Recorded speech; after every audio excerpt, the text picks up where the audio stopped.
Hi, my name is Jordan and I'm going to go over some basic horse tips and guidelines with you.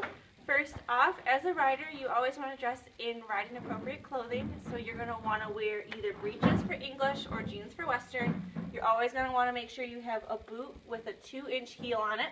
So that way your foot doesn't, tennis shoes don't work because your foot would slide forward in the stirrup and your feet might get caught. So either Western or English boots always need to have at least a 2-inch heel. As far as rider safety, you're always going to want to wear your helmet. It protects your head in case of an injury, so you always want to wear a helmet. And then gloves are always optional, but they're good to use to protect your hands when riding from the reins. Now, basic safety tips with horses. You always want to make sure there is no running in the barn because it may scare them with the fast noises, as well as talking too loud or yelling. Horses get scared with loud noises. They like to just hear your calm, quiet voice. You always want to make sure you pick up after yourself. As you can see with the aisle, there's nothing in the way, so that way horses can't trip over anything. And there's no climbing on hay bales or fences or gates because you might hurt yourself or get yourself into an area that you're not allowed to be in. You always want to make sure you're always with someone else when you ride and handle horses. You never want to be alone just in case of an accident happens. Now I'm going to show you a couple basic safety tips with Jade. So this is Jade. She's a thoroughbred mare, so that means she's a girl. So basically with Jade, when you approach a horse, you always want to come from an offside. Horses have a blind spot directly in front of them, so you don't ever want to approach head on. They need to see you. You never want to approach from behind a horse. Once again, they definitely want to make sure they can see you, so come from the side and from the front. When you put the halter on, this is a halter. This is used to help control the horse when you're leading it. To attach a lead rope, you just attach it. There's a little metal ring underneath the halter.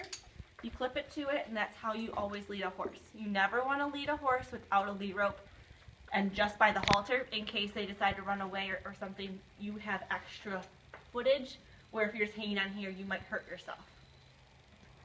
Now, as far as grooming. Grooming is a very important aspect of riding because you need to make sure your horse is well maintained. Just like you guys, I'm sure, brush your hair. You never want to go out looking like a hot mess. So first off, you always have different kind of brushes. This is a body brush. You're going to use this to get the hair off. We also have brushes like this called a curry comb. It's got ridges on it. You use this in a circular motion on the horse. This helps to break up the hair and to get it up to the top.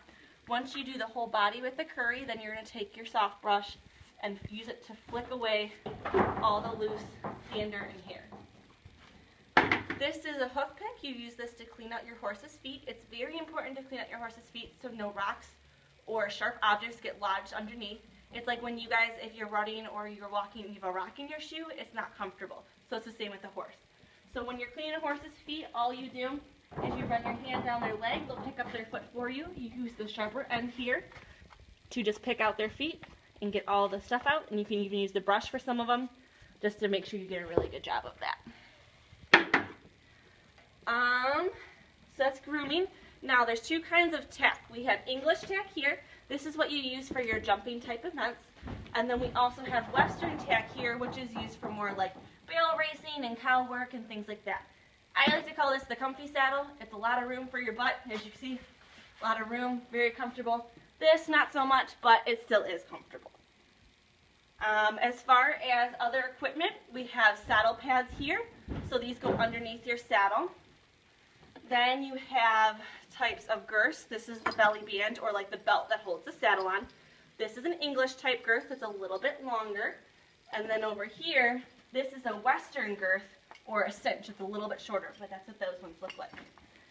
As far as bridles, this is an English type bridle. It has a brow band and a nose band. Western bridles don't have nose bands. So then basically they kind of look like this. They have a different type brow band. This is called a bit. There's many different bits you can use for horses. Each one is different and has a different action. Horses all like to prefer their own type of bits, and it helps them move the best they can.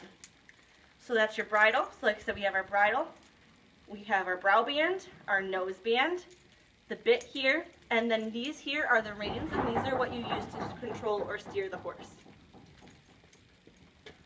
Alright, so that's enough for the getting to know horses section. So now I'm going to help tack her up, and then we'll get on to see how we dismount and mount a horse.